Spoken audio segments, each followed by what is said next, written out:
Na época você teve problema com a censura ou nessa época você... Todos nós tivemos problema com a censura, Coisa desde que o primeiro dia. era... Quando eu trabalhava ainda numa rádio pequena, nós tínhamos que fazer a lista das músicas que iam rodar no dia seguinte. E eles aprovavam? Ah, meu amigo, eu ia pôr no correio, eu ia chegar na mão dele lá, sei lá, dali 15 dias, 20 dias, ao lado de milhões de listas do Brasil inteiro, milhares, né, milhares. Ou seja, é uma bobagem. Não tinha interferência. Mas tinha que fazer, que fazer. E aqui, depois já aqui em São Paulo, quando cheguei na Rádio Nacional, havia ali na sala da Rádio Escuta uma lista de assuntos nos quais não se podia tocar. Isso não era só lá, era em todas as emissoras. Isso era censura. A censura... Agora, por exemplo, no dia que morreu o Vladimir Herzog, o dia depois teve um ato ecumênico na Catedral da Sé, com o James Wright, Dom Paulo Evaristo e o Henry Sobel. Nós não podíamos dizer o que estava acontecendo lá dentro, mas a gente podia dizer que estava congestionada a praça, cheia de gente. Não podia dizer porque sabia que era problema. Sim, porque o assunto era proibido. Sim. Era proibido. Nossa. Assim como uma vez que... Então o que a gente falava? Falava um congestionamento de trânsito nesse momento, porque tem uma cerimônia na Catedral da Sé em São Paulo, então... Não podia falar de quem era? Nada. Não podia falar nada. E se falasse, o que aconteceria? Provavelmente o que havia de ameaça podiam fechar uma emissora, podiam caçar a concessão. Ninguém era louco de fazer isso. Teve amigos que sumiram, por exemplo? Tive amigos desaparecidos. Desaparecidos. Pessoalmente, amigo não, mas vários colegas que eu fiquei sabendo, claro.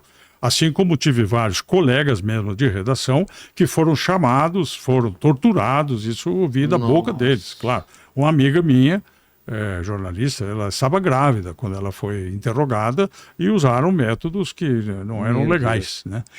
Isso tudo eu vivi muito de perto. Agora, que absurdo. O que se fazia, né? O que se fazia era tentar conscientizar a população para que o Estado que nós vivíamos não era um Estado de direito, a lei não era respeitada, as coisas não podiam ser daquela forma, nós precisávamos voltar a ter eleições livres e democráticas no país, porque o problema de ditadura, você sabe muito bem e todos sabem, não é o cara que é o ditador apenas. O problema da ditadura é o guarda da esquina, que ele se impõe uma autoridade que ele não tem, mas começa a delatar os vizinhos e começa a aprontar e manda nego para cadeia. Essa é a questão. Né? Exato. Então, você tinha medo de qualquer um podia te dedurar, né? Você não sabe quem era infiltrado. E na hora de favorecer também, a mesma coisa. Também, né? Os amigos do rei, né? Que são os favorecidos. Pegavam cargos melhores. É claro que... A Globo foi acusada, né, de ajudar muito a ditadura, né? Não sei se você tem uma opinião sobre isso. Eu tenho, claro que eu tenho. Na época em que houve o golpe de 64, que a gente aprendeu na escola, a Revolução de 64, né? Todos os veículos da mídia brasileira, de primeira posição, os grandes veículos da imprensa, com raras exceções, havia algumas exceções, apoiaram o golpe. Aquilo foi feito não só... Ou apoiava ou era fechado, era isso? Não, apoiava, não criticava, não ia contra, não dizia... meio que faz de conta que não viu, essas coisas, né? Isso aconteceu no Brasil, claro que aconteceu. Por quê? Pelo medo, você acha? Eu acho que havia um pouco de vontade de realmente não permitir que o governo Goulart continuasse. Achavam que iria ser melhor? Sim, nós achamos no Brasil até hoje que todo mundo morre de medo do comunismo, né? Nós achamos que... E na época era maior esse esse medo. Muito mais. Macartismo acontecendo nos Estados Unidos. Muito mais. Não, e aqui mesmo, né? Aqui também. Ameaça de privatização, de estatização de terras. Havia tanta coisa. E aí a mídia foi favorável. Entendi. Certo? Agora, a TV Globo, onde eu trabalhei, eu nunca recebi uma recomendação para atacar ou prejudicar ninguém, fosse da esquerda, do governo, da direita, fosse da Revolução, lá do golpe de Estado ou não, militar ou não, nunca tive isso. Evidentemente que havia situações de proibição, como tinha para todo mundo. A censura era pública, né? Agora, peça de teatro, né? Ficava o pessoal... As novelas... Novela também. Tinha aquele... Vê se acha aquele... Como que ele acha? Tinha um cartazete que ia na frente de todo o programa... aprovado pela censura federal, pelo não sei o que, tal. Isso branco e preto, né? Eu lembro disso. Então, assim, naquela época, né, o comportamento era esse. Mas a Globo, vai sair um livro agora, 3 livros de um colega meu, Ernesto Rodrigues. Esse é um cara que eu aconselho você a Vamos trazer o aqui quanto antes. sobre. Um dia ele falou para mim, ô Nascimento, vou escrever um livro sobre a Globo. E A Vênus falei, Platinada. mas você vai escrever livro para quem? Ele falou, para mim, Katsu. Primeiro para mim. Por quê? Você está achando que eu vou puxar o saco? Não, pô, eu vou escrever um livro sobre a história da Globo. E eu falei, mas é a família Marinho? Que família Marinho? A família Marinho me deu autorização para ter acesso a tudo que eu quiser dentro da TV Globo, sem que ela tenha nada a ver com isso. Nossa. Eu sou o autor do livro. E assim foi. E ele teve acesso. Ernesto foi. Tá ruim, mas era isso daí, né? Esse é o certificado É, que aparecia na televisão. na telinha, tudo antes de... Autorizado pela censura federal. E aí o Ernesto começou a escrever sobre a Globo. Ele está lançando o primeiro, tornaram-se 3 livros. O primeiro, Hegemonia, está saindo, já está nas bancas. Já tá? Já está nas livrarias para vender. Fez mais 2, esse primeiro tem 600 páginas. Mano. Onde ele conta toda essa história do relacionamento da Globo com a ditadura. E eu li, Poxa. sabe?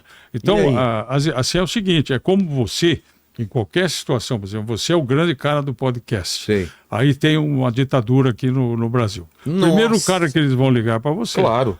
Fala, ó, Vilela, é o seguinte, aqui... Quero ver a lista de quem você vai entrevistar. Não, aí começa, entendeu? Eu quero isso, eu quero aquilo, Ah. tem que ser assim, não pode isso, não pode aquilo, blá, blá, blá, blá. Aí você diz assim, bom, peraí, mas esses caras vão governar até o fim da vida? Eu acho que não. A gente vai recuperar a nossa democracia. Eu vou fazer o quê? Vou jogar meu podcast fora Não. e dizer que eu... Mas eu também vou obedecer, esses caras também não vou. Vou obedecer nas coisas que eu posso, mas não naquelas que eu não devo, não. E assim foi. E se você olhar esse livro, da história da Globo, que está começando a vender, tem tudo lá, sabe? A Globo conviveu com a ditadura como outras emissoras conviveram. Só que ela, que era uma emissora desconhecida, em pouco tempo se tornou a maior audiência do Brasil e uma das maiores emissoras do mundo.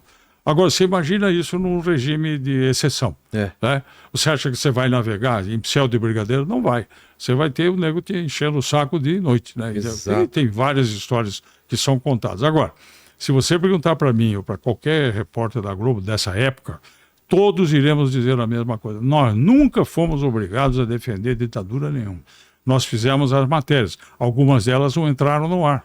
Claro que não entraram. Tá. Mas que a gente fosse lá para escrever outra história, contar a história de um outro jeito, imagina. Isso nunca aconteceu. E acho que tenho certeza que nem nos outros veículos. Só, então. Né? Então, mas deixa eu só dizer, depois desse livro da Hegemonia, vem mais 2 livros em que Ernesto conta tudo que as pessoas sempre querem saber. Sabe? Ernesto Rodrigues é um jornalista competentíssimo, com esse detalhe, teve absoluta independência para contar e entrevistar quem ele quis. Até eu ele entrevistou, até a mim ele entrevistou. Sim. Imagina, gente importante. Então é isso, a convivência com a ditadura foi essa. Né? Entendi. Uma convivência difícil, não foi aceita assim de bom gosto, dizer, agora quem manda é o general, então não é bem assim não, cara. Teve muita luta, né? Eu lembro de colegas meus no exercício da profissão lá que iam fazer depoimento, aí todo mundo ficava torcendo se o cara voltava ou não voltava.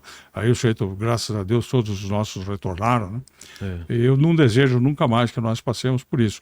Aliás, se você me permite, nós estamos vivendo um momento extremamente ruim e delicado da vida política brasileira, quando metade das pessoas querem que a gente se torne comunista, socialista, e a outra metade tem que ser da extrema-direita, tem que ser fascista. Meu Deus, nós não nascemos para isso, cara. Tem um meio termo aí. O Brasil hoje é um dos poucos países do mundo que ainda tem o direito de escolher o que deseja ser. Nós temos território, população, recursos, nós temos tudo a nosso favor. Mar, litoral, floresta, está derrubando tudo, mas temos. Então, assim, nós não temos que escolher entre lideranças extremas de um lado e do outro, de jeito nenhum. Você viu o que aconteceu na cidade de São Paulo. Nós tivemos um número de abstenções, votos nulos e maior brancos, do que de candidato, né? Ou seja, uma grande parte dos paulistanos falou, eu não quero saber de votar nesses que estão aí. E nisso eu não estou diminuindo a importância dos candidatos, não. Não, eu mesmo não fui votar. Nem no primeiro eu não fui também, na segunda eu não fui também, porque eu tinha outras coisas para fazer, eu não podia estar aqui. Mas, o que eu quero dizer, o Brasil, nessa altura, para que a gente não caia nessa besteira de novo, seja ditadura de esquerda, de direita, o que for, nós temos que encontrar uma saída nova, com participação de brasileiros dessa geração mais recente, gente que tem a cabeça mais aberta, que tenha conhecimento, que tenha se preparado para a vida pública. É isso que nos faz falta. Verdade. Né? Nós temos uma degeneração dos meios políticos, tanto no legislativo quanto no executivo. Você vê, hoje se fala em venda de sentença de juízes, como se fosse a coisa mais comum do mundo. Gente do céu, me dá um arrepio. Né? Eu fico triste de ver essas notícias. Nós não podemos ter isso. E eu tenho certeza que os juízes de verdade, os magistrados, não concordam com isso. Né? Temos que punir e acabar com isso. O Poder Executivo, os nossos candidatos, desde o mais simples prefeito até o presidente da República, tem que ter preparo.